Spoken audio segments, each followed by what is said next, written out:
जो कुछ भी ईशा के साथ हुआ है ना, तो उसके बाद सूरज को बहुत दुख होता है कि यार आज ईशा के साथ जो कुछ हो रहा है तो ये सिर्फ और सिर्फ मेरी वजह से हो रहा है। ये बेचारा अंदर से मुकम्मल तौर पर टूट जाता है। इससे बड़ी तकलीफ होती है कि यार ऐसा नहीं होना चाहिए था।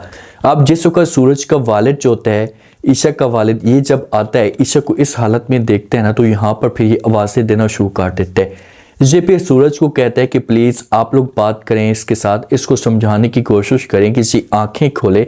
अगर इसने आंखें ना खोली तो हम इसके बगैर मुकम्मल तौर पर टूट जाएंगे, सब बर्बाद हो जाएंगे। जब ये बात सूरज सुनते हैं ना, तो ये अपने पिताजी को समझाने की कोशिश करते। अब सूरज तो हिम्मत हार चुका होता है, उसे तो मुकम्मल तौर पर पता लग जाता है कि भाई ईशा के बचने की जो चांस है ना, ये बिल्कुल कम हो चुके हैं। डॉक्टर जो होते हैं ये वार्निंग दे देते हैं। जब सारे के सारे सूरज के ऊपर प्रेशर डालते हैं, इसे कहते हैं कि आप बात करें, आप जो इसे बोलें कि आंखें खोले, तो फिर जाकर सूरज जो होता है ये बात करना शुरू कर देते हैं।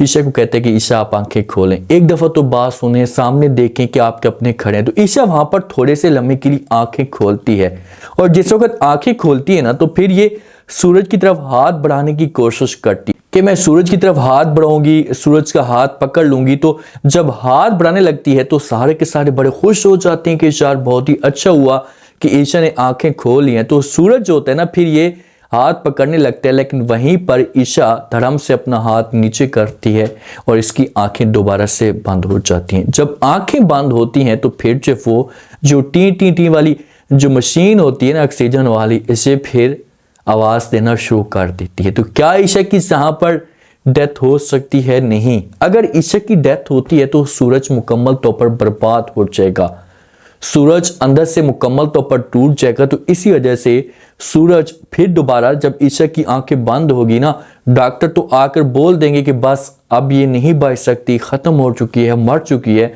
लेकिन सारा जो डिपेंड होगा फिर सूरज के ऊपर आएगा, और सूरज जो होगा ये बार बार आवाज़ें देगा ईशा को बार बार आवाज़ें देगा कि अगर तुम मर गई तो मैं भी मर जाऊंगा, मैं आपके बगैर नहीं रह सकता, प्लीज़ आप अपने आप को संभालें।